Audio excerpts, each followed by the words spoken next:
The Major League Football League announcing today that due to funding issues, training camp has been suspended and potentially delay the season. This after players announced they were being kicked out of hotels that were provided for them by the MLFB. NBC 15's Karis Harmon joins us now. Karis, the league was supposed to pay hotel bills and the players and coaches, but didn't. Players and officials tell me this is disappointing because so many were looking forward to continuing their careers. That they had been behind on their hotel payments, and the hotels, which is their right, demanded payment and didn't get it, and so they locked the players and the coaches out. Players traveling from all across the country, forced to make their own accommodations, whether it was booking another room or finding a flight home. And with players being paid $50 a week, that was hard. I know several players were at LAD last night.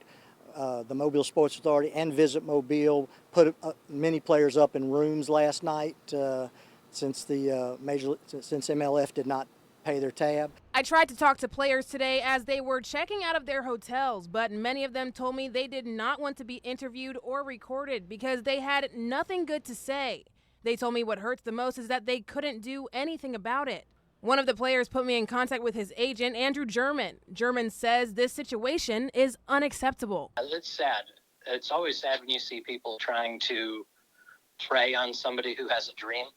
And I don't know. I mean, they're still talking about playing a season, but if you don't have the money for a hotel or a flight, how are you going to get more money to come back in? German's client was one of the lucky ones. Many of the players didn't have agents who could make accommodations for them.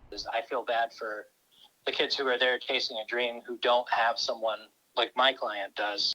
I spent $500 out of my own pocket to get him home on a last-minute flight. Training camp was being held at Lad Peoples Stadium. Danny Cordy tells us the rent for the field was paid for in advance.